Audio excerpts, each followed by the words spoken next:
지난번에 잠깐 언급을 했지만도 자세하게 또 풍성하게 설명을 하지를 못했습니다. 이 칠판에 쓰여져 있는 그 간단한 그 용어들은 기독교의 진리와 연관이 되는 것이고, 이것은 우리의 삶에 제대로 적용이 되지 않으면 방황할 수밖에 없는 아주 중요한 제목들입니다, 실상은. 근데 등잔 밑이 어둡다는 말이 있듯이 가장 중요한 기본 교리를 잘 모르고 있습니다. 그것은 저 또한 마찬가지로요. 이 기본 기초가 흔들리면은 의인이 어떻게 서리요 하는 말이 시편에 있지 않습니까? 그런 것처럼 기독교의 기본 교리를 잘 모르기 때문에 삶에 상당한 방황이나 흔들림이 있을 수밖에 없어요, 실상은요. 좀 늦은 감은 있지만도, 그러나 기초를 튼튼히 하는 것은, 그걸 강조하는 것은 결코 지나치질 않습니다. 그래서 짧은 시간이 허락하는 범위 내에서 또 이 말씀들을 한 번 더 전하도록 하겠습니다. 첫째는 이 사람들이 죄에 대해서 잘 모릅니다, 죄. 그냥 보통 사람들이 자범죄, 옛날에 에덴 동산에서 원죄가 있었더라, 이렇게 알고 있는, 이것은 하나의 기독교의 어떤 교리적인 어떤 전통과 관련이 있는 것이지, 이것이 성경에 증거하는 진리라고 얘기를 할 수 없어요. 그러니까 우리가 회개해야 된다고 하잖아요. 회개라고 하는 말도 잘 모릅니다. 회개라고 하니까 대부분 다 양심의 가책이 되는 그런 부분들, 또는 자기의 삶에 상당한 고통을 주는 어떤 그런 문제들, 그런 것은 관심이 많기 때문에 회개한다, 보통 그렇게 얘기하거든요. 근데 그건 다 틀린 얘기예요. 그거는 가지 중에 가지고, 그것 때문에 도리어 가장 중요한 진리를 아는데 방해가 됩니다, 실상. 저도 이것이 제대로 잡혀야 된다 하는 건 있었지만은, 그건 상식적으로 다 아는 게 아니야라고 오랫동안 그렇게 생각을 해왔습니다. 근데 열매를 맺는데, 또 주님이 원하시는 삶을 사는 데에 굉장한 고통과 어려움과 방해가 된다는 거예요. 그러니까 예수님께서 요한복음 8장에도 말씀하셨다시피 진리를 알지니 이렇게 나와 있어요. 진리. 오늘날 교회 모임에서 가장 중요한 것이, 또한 메시지에서 가장 중요한 것이 진리입니다. 진리. 그래서 한 10년 넘었죠. 이 제목을 주보에 진리 안에서 걷자, 이렇게, 이게 굉장히 중요한 의미라고는 알았지만도 그 풍성한 세세한 의미를 아는 데는 상당한 시간이 요했습니다. 그러니까 이 회개라고 하는 말을 대부분 그렇게 생각하지 않고 다 버려야 됩니다. 그것은 끝이 없습니다. 어떤 양심에 나름대로 가책이 있다, 물론 중요한 문제겠지만은, 그러나 그것은 하나의 변방적인 문제, 격가지 같은 수준이기 때문에 그거 붙들려가는요, 내 인생 종칠 때까지 해결이 되질 않습니다. 그래도 양심적이다 하는 소리는 들을 수 있는지는 몰라도 문제 해결이 안 된다고 하는 데에 큰 문제가 있는 거예요, 이게. 그래서 회개하라고 그러거든요. 물론 성경에 나와 있으니까 그 용어상으로 그건 하나의 의문적인 용어거든요. 근데 회개가 뭐냐? 사상, 생각을 바꾸는 거예요. 그 정도는 압니다. 근데 그것도 하나의 윤곽일 뿐이고 내용이 뭐냐는 거죠. 진리로 바꾸는 거예요. 진리에 이르는 것이 회개다, 이 말이에요. 그러니까 세상 사람들은 또는 나름대로 양심적이다, 또는 그렇게 올바르게 산다. 또 교회 나오는 사람들도요, 내가 옛날에는 허랑방탕하게 살았지만은 내 생각을 좀 정리했다. 그러나 그것도 어느 수준에서는 도움이 되지만도 그것이 신앙의 기초가 아니기 때문에 무너지는 거예요. 그러니까 무너질 때는요, 더 양심의 가책을 받아가지고 아예 교회를 떠나는 경우가 많습니다. 그러니까 예수님이 강조했어요. 왕국의 복음을 믿으라 그랬어요. 마가복음 6장에 보면 왕국 복음을 전파하셨다 그러면서 이제 시간이 가까웠으니 복음을 믿으라, 이렇게 돼 있어요. 그러니까 이 회개는 복음을 믿는 것과 연결이 되어 있어요. 그러니까 내가 복음을 믿는 것으로 전환이 되질 않았다면 회개한 것이 아닌 거예요. 그럼 복음이 뭐냐? 이게 진리입니다. 진리. 그럼 왜 하필이면 옛날에 모세를 통해서 율법 얘기했다가 왜 갑자기 한 1500년 지나고 난 뒤에서 예수님으로 말미암아 복음, 그 진리를, 복음 진리란 말이 이제 그때부터 나오기 시작해요. 구약 성경에는요 하나의 의문적인 용어로 몇 군데 써 있을 뿐이지 그런 용어가 별로 없어요. 복음이란 용어는 아예 없고요.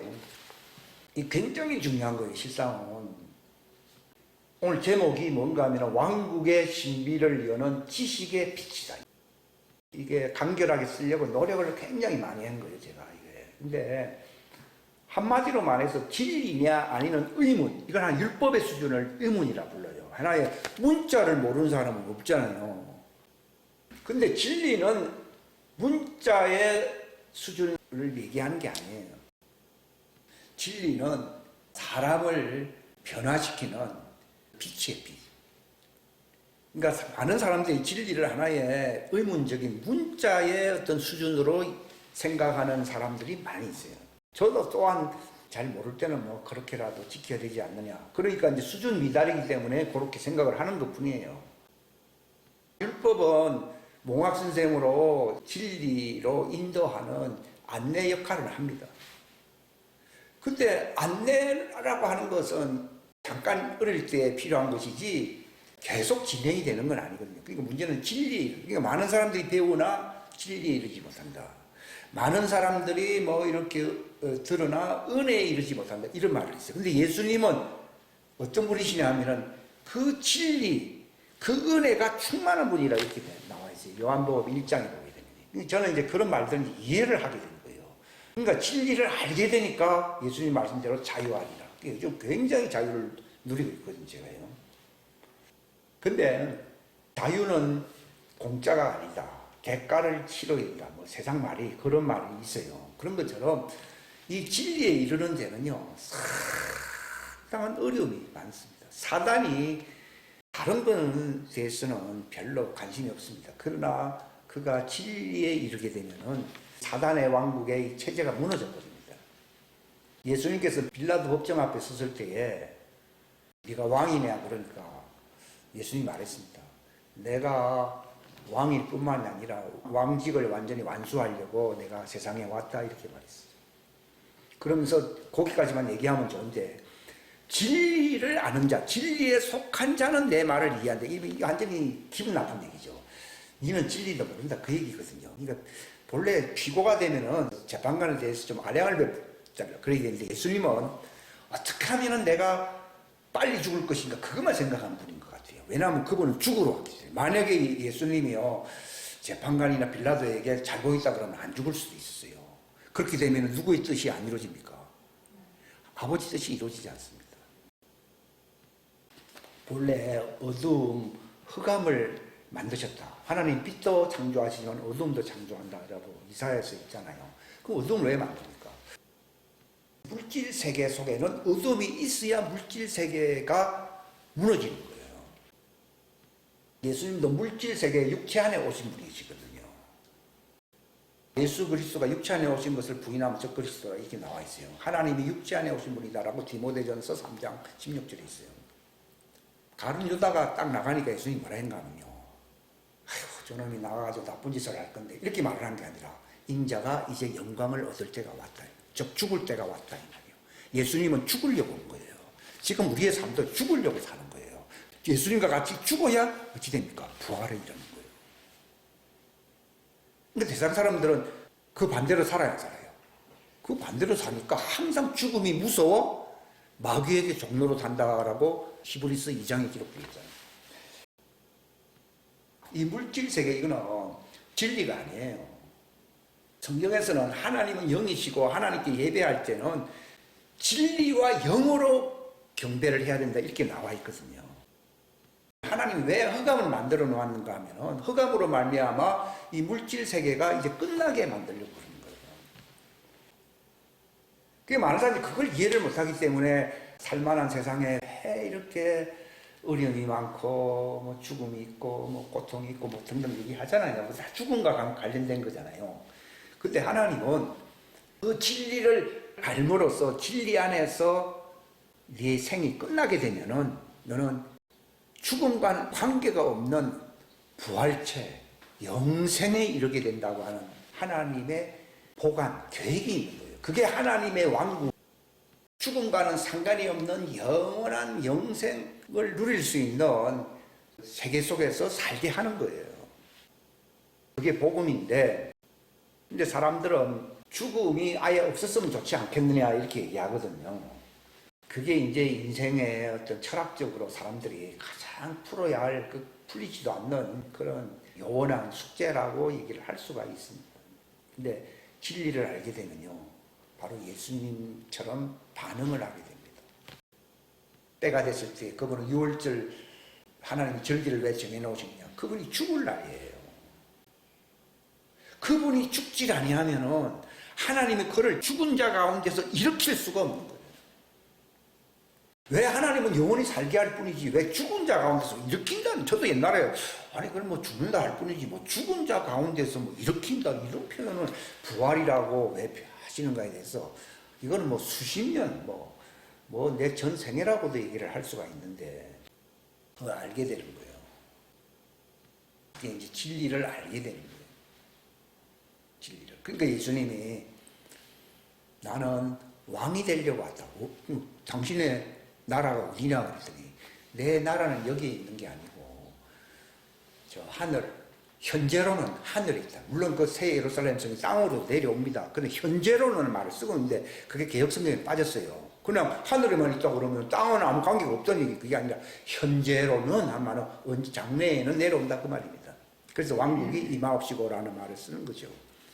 이런 물질 세계 속에 내 왕국이 있는 게 아니라 내 왕국은 하늘에 있는데 이제 사람들을 추수하게 되고 추수로서 하나님의 왕국이 완성되게 되면은 이 물질 세계는 다 끝나야 안 끝나요.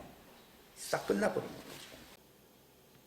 우리 한 군데만 더 읽겠는데요. 베드로 후서 3장 3절에 보게 되면은 먼저 이것을 알라 곧 마지막 날들에 비웃는 자들이 와서 자기들의 정욕을 따라 걸으며 이르되 그분께서 오신다는 약속이 어디 있느냐. 조상들이 잠든 이래로 모든 것이 창조의 시작 이후부터 있었던 것 같이 그대로 계속되느니라 하리니 그들은 이 사실 즉 하나님의 말씀으로 말미암아 하늘들이 옛적부터 있었고 또 땅이 물에서 나와 물 가운데서 있는 것을 일부러 알려하지 아니하려 하는, 이게 창세기 1장 2절 말씀을 베드로가 여기 5절에 해석을 하고 있는 거예요. 여러분들 집에 가셔서 굉장히 묵상을 깊이 하셔야 돼요. 그것으로 말미암아 그때 있던 세상은 물의 넘침으로 멸망하였으되 지금 있는 하늘들과 땅은 주께서 같은 말씀으로 보관하여 간직하사 경건치 아니한 사람들의 심판과 멸망의 날에 불사르기 위해 예비해 두셨는데 이게 다 불태우려고 있는 거예요. 이 세상은, 이 물질 세계는 흑암 아래 있다고 요한일서 5장 19절에 있잖아요. 이것이 다 끝날 날이 오는 거예요. 그렇게 예배해 두신 거예요. 그러면 거기서 이제 악이 제거가 되거든요. 물질 세계를 둔 목적은요, 거기에 이제 그 사망, 어두움이 있게 한 것은요, 하나님을 사랑하지 않고 자기를 위해서 또 육체를 위해서 살아가는 물질을 우상으로 삼고 살아가는 자들을 그 흑암과 함께 다 불태워버리려고 있는 거예요. 하나님의 왕국은 물질 세계를 우상으로 삼는 사람들이 있는 곳입니까? 영원히, 물질이 아니라 영원히 영이신 하나님만을 바라보는 자들이 있게 하려는 것입니까? 그 두 번째잖아요. 바로 이 물질 세계 속에서도 물질을 바라보지 않고 이 물질에 있는 이 흑암의 욕망에 따라가지 않고 또 물질 세계의 우두머리인 사단에게 속하지 아니하고 바로 영이신 하나님 그 영생을 바라보면서 그분을 섬기는, 그러니까 그 반대 사람들은 제거를 해야 되거든요. 그러니까 너희들 육체의 물질의 세계만 좋아하니까 여기에 속해가지고 마귀와 함께 다 불륜못으로 데려가가지고 다 채워버려요. 그러니까 이 세상 요거를 섬기는 걸 다 우상숭배라고 그러거든요. 말 그대로 우상숭배자들을 한 곳에 다 모아가지고 혹 싹 다 태워버리려고 지옥 불경못에다 집어넣어서 다 태워버리려고 그렇게 예배해둔 거예요. 그러니까 이런 세계 속에는 어차피 마지막에 불태워지느니 내가 살아있는 동안에 예수님과 함께 예수님의 죽음 안으로 죽는 것이 이 죽음을 탈피해요. 탈피하는 거라고. 만약에 안 죽으려고 롯의 아내처럼 뒤를 쳐다보면서 아이고 여기서 살아야지 하면요, 예수님 말씀하셨잖아요. 죽고자 하는 사람은 영원히 살 것이고, 그러나 사람들은 안 죽으려고 욕망을 따라 자기 기분을 충족시키려고 가자 이렇게 살려고 하잖아요. 그런 자들이 다 우상숭배자들이기 때문에 하나님의 왕국에는 하나님만을 모셔야 되지 우상숭배자들은 있을 수가 없어요. 우상숭배자들은 구원을 못 받습니다. 우상숭배하지 말라는 것이 10계명에서 4계명까지예요.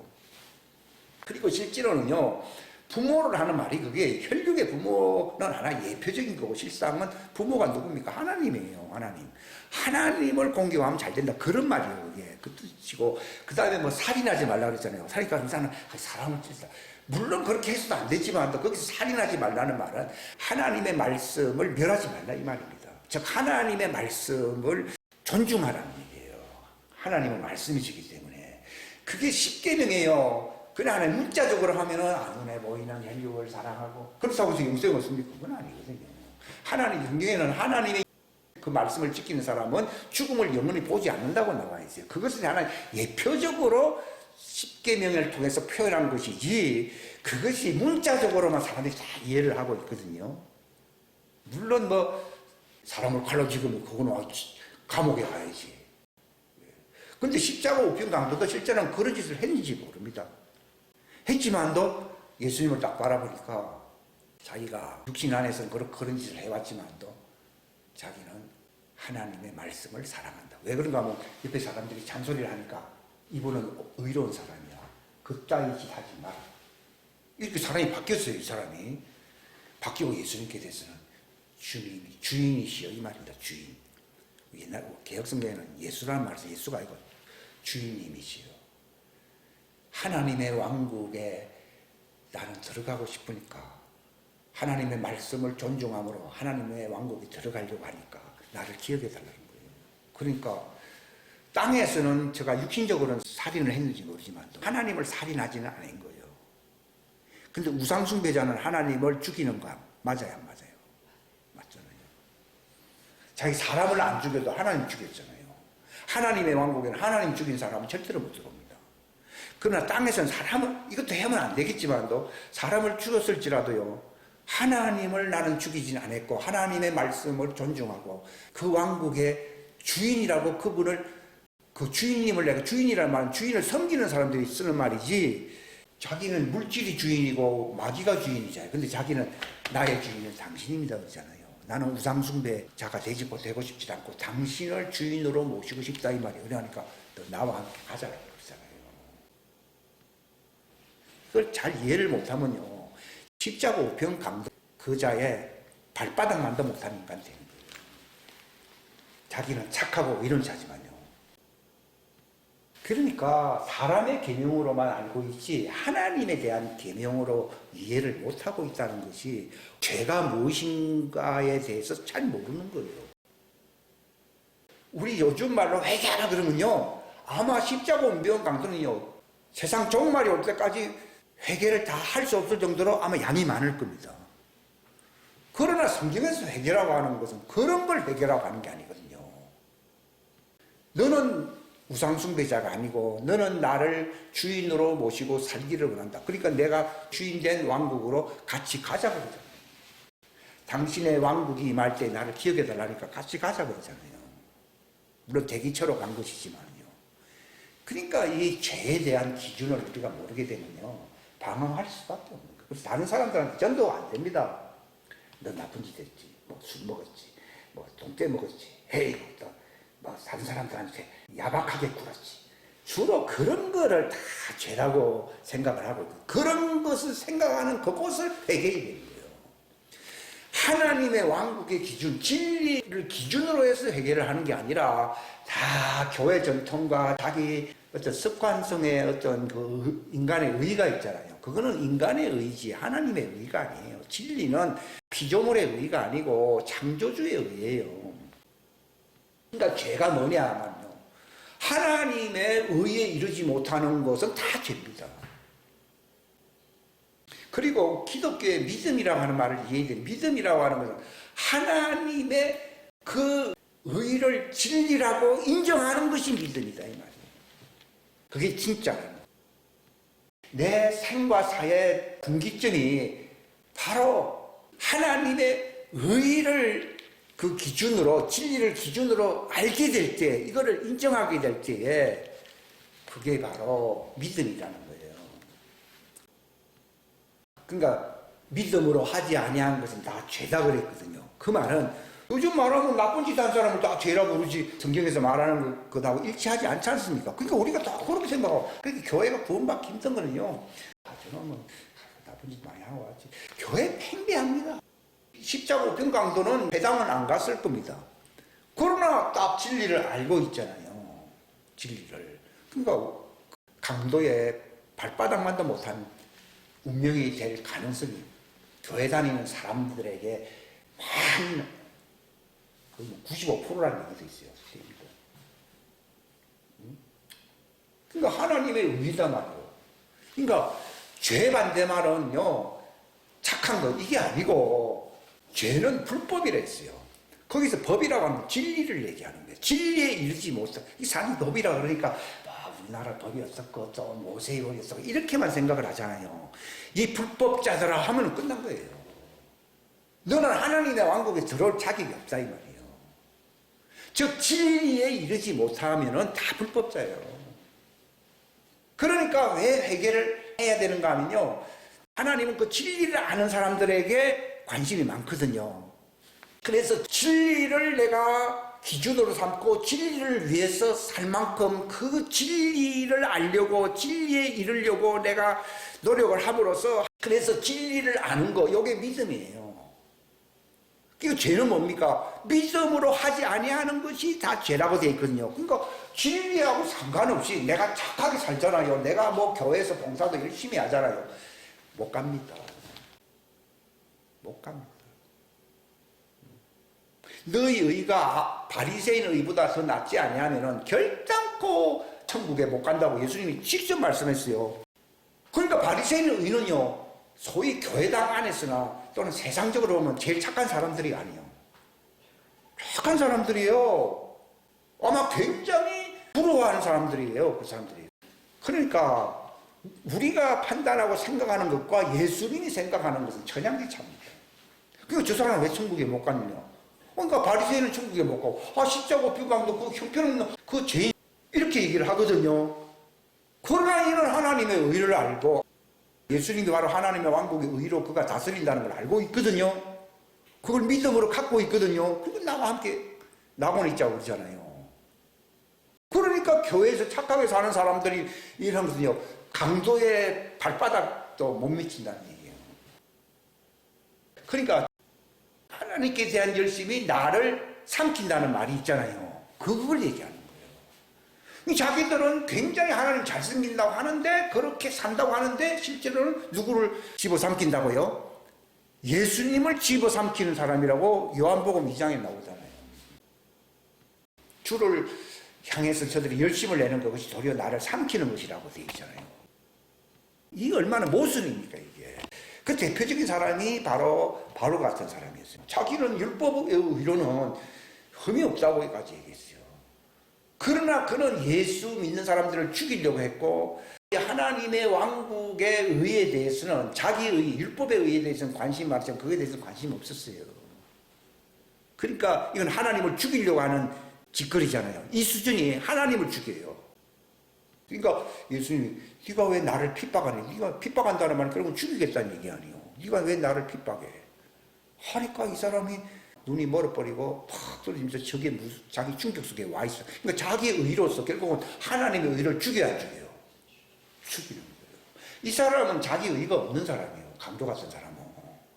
근데 하나님의 의를 앞에서 회개하고 내가 하나님의 의를 믿음으로 고백을 하잖아요. 예수님께. 하나님의 왕국 임할 때 나를 기억해 달라고 그러잖아요.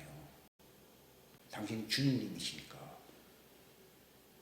이것은 세상에서는 나쁜 짓 했는지 몰라도 하나님에 대해서 핍박은 안 했잖아요. 도리어 자기 의가 더 넘치는 사람은 하나님의 의를 죽여요. 그게 하나님을 향한 자기 열심이 나를 삼킨다라고 하는 그 해석이에요.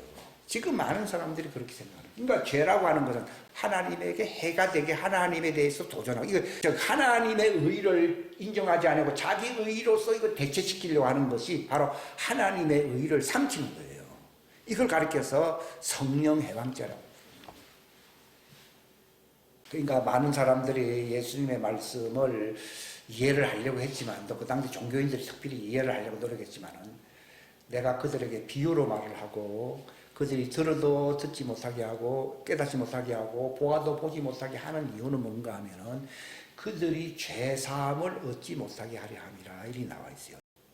무슨 말인가 하면 성령 해방하려고 하는, 하나님에 대해서 화를 미치려고 하는 사람은 죄를 사해줄 마음이 있어요, 없어요? 없어요.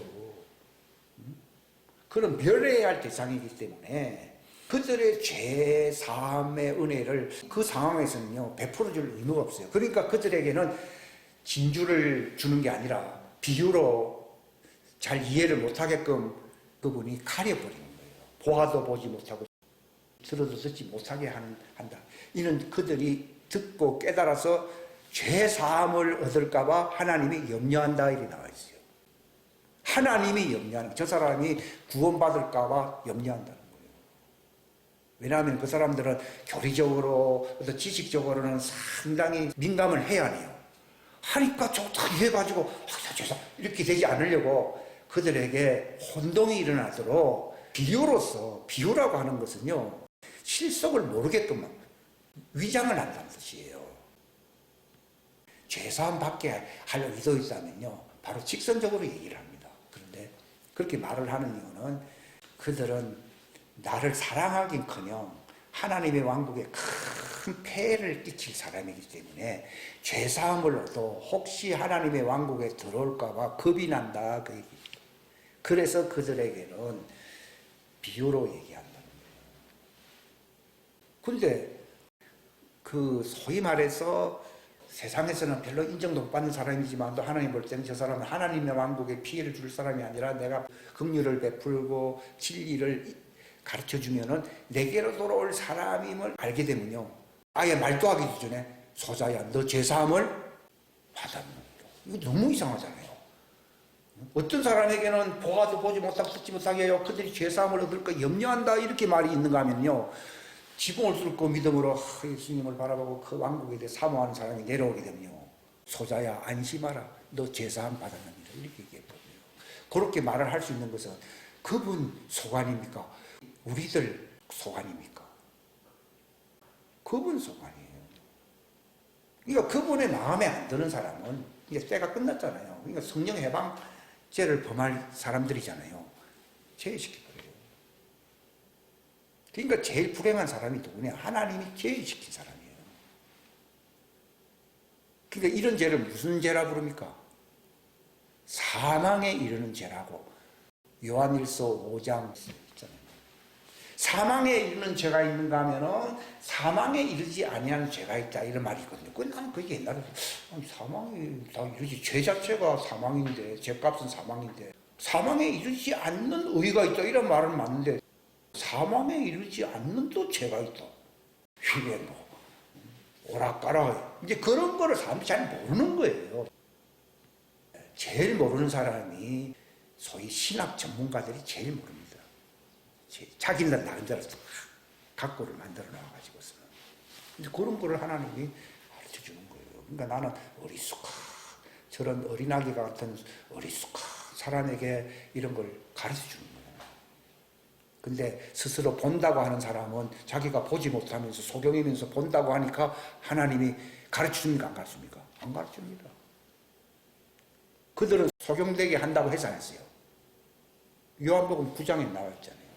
소경된 자들은 눈을 뜨게 해주고 소경이면서 소경 아닌 채 하는 사람은 영원히 소경 만들고. 근데 그렇게 할 수 있는 분은 우리 소관입니까? 그분 소관입니까? 그분 소관인 거예요. 왜냐하면 하나님의 왕국에서 저런 사람이 들어오면 안 되겠다는 거예요. 그러니까 막아버리는 거예요. 처음에는 기회를 좀 줬겠죠. 아이들 끊어버리니까. 이게 쭉정이가 돼버리는 것도 다 그런 거예요. 아예 가라지는 천국하고는 상관없는 존재지만은. 그러니까 사망에 이르는 죄라고 하는 것이 바로 성령 해방하는, 즉 하나님을 죽인다. 하나님을 핍박한다는 거죠. 우상숭배는 하나님을 핍박하는 거거든요. 왜냐하면 마귀가 득세하게 만드는 거니까. 마치 하나님이 마귀 밑에 들어가게 만들려고 하는 행위가 바로 우상숭배거든요. 이거 하나님을 완전히 삼켜버리는 행위잖아요.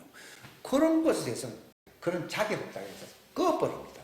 죄시켜버리는 것을 사망에 이르는, 그들은 이 세상에서나 저 세상에서나 영원히 사함받지 못한다. 이렇게 나와요. 참 무서운 저주거든요. 딱 끝나는 거예요. 그 대상에 대해서는요, 그 사람을 위해서 기도해 주지 말라고 되죠. 그러면 하나님과 또 반대되는 거예요. 그럼 나도 망하는 거예요. 이런 것에 대해서는 사람들이 별 관심 없어요. 그 관심 없는 것도 자기 주관이 너무 세기 때문에 그래요. 근데 하나님을 존중하는 사람은요, 하나님 입장을 생각해야 생각 안 해야 돼요. 생각해야 되죠. 그분 입장에서 싫다는데, 우리가 그러잖아요. 사장님은 그 사람을 입사시키고 마음이 전혀 없는데, 어제 판매 사원이, 이 사람 내 친구고, 내 좋은 사람이라고, 일 잘할 거라 하면서 하는 것은요, 그 주인을 깔보는 행위예요. 근데 우리는 그런 짓을 잘해요. 왜? 진리를 너무 깊이 모르기 때문에. 그러니까 그런 자를 위해서는 기도도 하지 말라 돼 있어요. 심지어는 그런 악인에 대해서는 옷을 잡는 것도 두려워하라고 돼 있어요. 왜냐하면 그 죄가 니한테 올라올까 봐. 왜냐하면 예수님 옷자락을 만지니까 병이 나왔다는 말이 있잖아요. 그렇게 터치도 하지 말라는 거예요.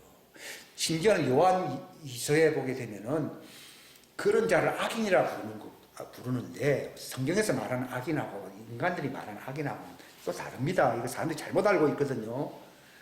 뭐라 했습니까? 그 악인에게 인사하는 것도 그 악한 일에 참여하는 것이 된다고 나와 있거든요. 인사도 하지 말라 이렇게 있어요. 우상숭배 하지 말라 하면은 그 우상 앞에 절을 안 해야 되잖아요. 그런 것처럼 그 악인은 우상숭배자거든요. 그 우상숭배자에게 절을 하는 것도 우상숭배자가 돼버리는 거예요. 근데 오늘날 그렇게 합니까? 안 하거든. 인정사정, 뭐 집안 사람이다, 내 친구다, 뭐 가까운 사람이 그러잖아요. 성경에는 먼지를 쩔어버리라고 되어 있거든요. 그러니까 우리가 하나님의 진리대로 행한다라고 자랑을 할 수가 없어요. 그러니까 그 나쁜 영향권이 자꾸 들어오는 거예요. 도리어 그 에스겔서 33장, 18장 또 3번씩이나 말을 하고 있잖아요. 딱 보면 우상숭배자거든요. 악이나 이렇게. 우리는 이 밖에 악인이라는 걸 알고 그 사람 싫어하는 거예요. 아이고 편찮으십니까? 잘 지냅니까? 이런 말은 잘해서요. 악이나 네가 악에서 떠나지 아니하면은 네 악에서 죽을 것이다. 이런 말은 합니까? 안 합니까? 감히 못하죠. 근데 그걸 할 수 있어야 되는 거예요. 그러면 혹시 이 말 듣고 회개할 사람 나와야 나와요. 나오는 거예요. 그러니까 그렇게 하지 않기 때문에 회개할 수 있는 기회가 없어져 버린 거예요. 그 핏값을 내가 물어야 돼. 그러니까 그렇잖아요. 네가 그 말을 해서 그 자가 돌이키면은 그 자를 얻는 것이 되고, 네가 그 말을 하지 않았기 때문에 그 사람을 돌이키지 못했다고 하면은 너는 그 악인의 핏값을 대신해야 된다고 그러잖아요. 그러니까 우리는 그 방식대로 안 하거든요. 아이고 내가 그래도 그 사장님인데, 아이고 집안 어른인데, 이 생각을 하거든요. 그러니까 그 사람을 사랑하는 것도 아니에요. 그 사람을 정말 사랑한다면 입장에서 친구가 되는 게 중요한 게 아니라 하나님 왕국에 들어가야 돼, 안 들어가요? 들어가게 하려면 회개를 해야 되거든요. 근데 딱 그 얘기, 악이나 이래 회개하지. 착한 사람이요. 이래 버리면 됩니까? 그건 안 되는 거죠. 악이나. 예수님께서는 독사의 자식들아 이랬죠. 사람들은 너무 인정이 너무 많아서 힘든 거라. 우상숭배자는 그 죄에서 돌이키지 아니하면은 죄 가운데서 죽을 것이다. 이렇게 나오잖아요. 그 말을 듣고 회개하면은 그 사람을 얻은 것이고, 그 말을 안 함으로써 가만히 있어서 두둔하든지 하면은 핏값을 네가 내라는 거예요. 전도라고 하는 것이 좋은 말을 하는 것을 사람들이 전도라고 하거든요. 그런데 그건 우리 생각일 뿐이에요. 바로 이 말씀 그대로예요. 이 말씀 그대로. 그러니까 믿음이라고 사람들은 믿음이라고 하는 것이 믿음이 되는 것이 아니고 바로 진리를 알고 그걸 시인하는 게 믿음이다. 뭐가 죄입니까? 진리를 살해해버리는 거. 그게 우상숭배. 우상숭배라고 하는 것이 불쌍해. 그거는요, 껍데기이기 때문에 혹시 돌이킬 수가 있어요. 근데 하나님의 말씀, 진리에 대해서 도전하게 되면요, 그것은 성령 해방죄로서 죄사함을 얻지 못함으로 영원히 사망에 이르게 할 위험성이 있습니다. 그래서 이제 결론을 내리면은 회개를 하는 사람은요, 내가 성경의 진리, 하나님의 집안의 그 진리를 내가 모르고 그걸 반대되는 삶을 살았군요 하고 회개합니다 하면요, 그가 구원받을 수 있어요. 그 기준이 그런 거예요. 그러니까 회개를요, 나는 착하게 한 사람, 그런 걸 얘기하는 게 아니에요. 그 강도 보십시오. 당신 주인 기준에 내가 못 미쳤습니다. 근데 내가 주인이시여, 내가 하나님의 왕국에 들어갈 수 있도록 이렇게 말을 하지 않습니까? 그가 하나님 왕국에 입성하실 때 당신이 그 왕국의 진리의 주인인데 나를 기억해달라. 내가 지금 그걸 모르고 살았는데 이걸 내가 인정합니다. 그러니까 같이 가자 그러잖아요. 그러니까 구원받을 수 있는 그 기준이 명확하지 않으면 전도도 안 되고 성경은 어림도 없고 자기도 구원받을 수가 없습니다. 그러니까 여러분, 우리가 왜 자유케 되질 아니하고 내 삶이, 생활이 정리가 안 되는가 하면요, 내 의가 있기 때문이에요. 근데 이만큼 착한데 그래도 나쁜 점이 있겠지, 나쁜 점을 얘기하고 내 좋은 점이 있지, 이렇게 생각하고 마치 버릇을 고치는 걸로 자꾸 생각을 하고 있는 게 아니고 진리만을 생각해야 되고요. 진리 아닌 거는요, 내 의가 내가 착하게 하는 것도 이게 나 천국 가는데 방해가 된다고 다 버려야 돼요. 배설물로 전부 다 버리고 오직 진리 외에는 하나님의 의에 이를 수가 없다.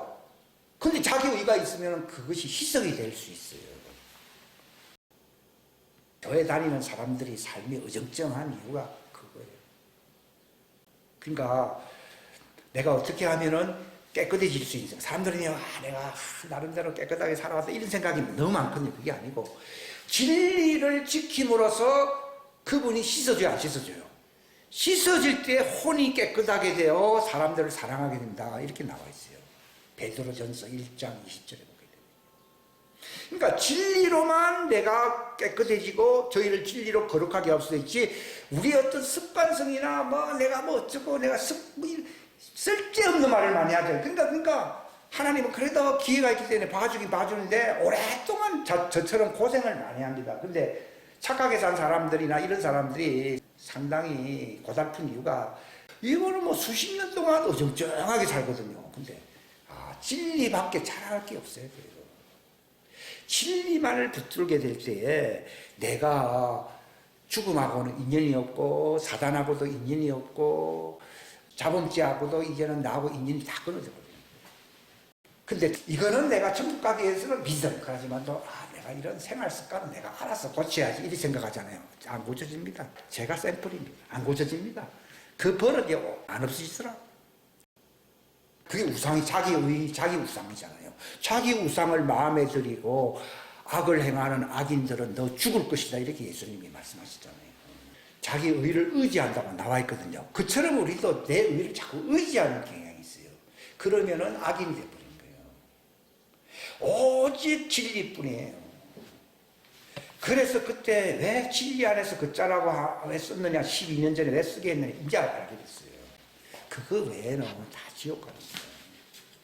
그러니까 어떻게 하면 내가 부활이 됩니까? 그 진리 안에, 저기 성령님만이 인도하시는 것인데 진리 가운데 인도했잖아요. 그 성령님 안에서 내가 핍박을 받든지 어려움을 당하든지 죽든지 하더라도 나는 부활이 되어버리는 거예요. 근데 자기 의를 붙들면 부활체가 됩니까? 안 됩니까? 안 됩니다. 그게 문제입니다. 그러니까 악인이 죽는 거야 이해를 하는데, 그래도 교회 열심히 다니고 뭔가 알려고 해서 사람들이 지옥 가면 얼마나 안타까운 일입니까? 그러니까 제가 이 말을 하는 거예요. 그 착한 것도 불법이에요, 불법. 왜냐하면 그건 하나님의 의를 밟아버리는 것이기 때문에. 그래서 성경에 보기에는 지나치게 의인되지 말라는 말이 있지 않았어요. 그게 그 말이에요. 우리 다 같이 동성으로 기도하겠습니다. 하나님 아버지 감사합니다. 귀한 시간 주셔서 감사합니다. 기독교의 도의 초보에 대해서 잠깐 언급했습니다. 이 풍성한 진리 가운데로 우리를 인도하사 하나님의 왕국에서 제외되는 불상사가 일어나지 않게 해주시고 죄에 대하여 의에 대하여 심판에 대하여 세상을 책망하시는 이 성령님의 가르침에 민감할 수 있도록 성령님이 교회들에게 하시는 말씀을 잘 들을 수 있도록 인도하시옵소서. 우리로 하여금 진리를 알지니 자유케 될 것이요 정말 영광의 자유에 이를 수 있는 그 하나님의 아들의 수준에 이룰 수 있는 지혜로운 자들이 되게 하여 주옵소서. 잘못된 그러한 생각으로 죄, 진리에 이르지 못하는 것은 다 죄인 것이고 믿음, 그 진리를 인정하는 것 외에는 전부 다 죄라고 성경은 말을 하고 있습니다. 믿음으로 하지 아니한 것은 다 죄라고 말을 하고 있습니다. 우리로 하여금 내 의도, 믿음, 진리를 인정하는 것이 아니라면 다 이것은 악인 것입니다. 악에 빠지지 않도록 기도하라고 주님이 말씀하셨습니다. 진리에 이르고 그리함으로 하나님의 긍휼에 이를 수 있는 세상이 되게 하여 주시옵소서.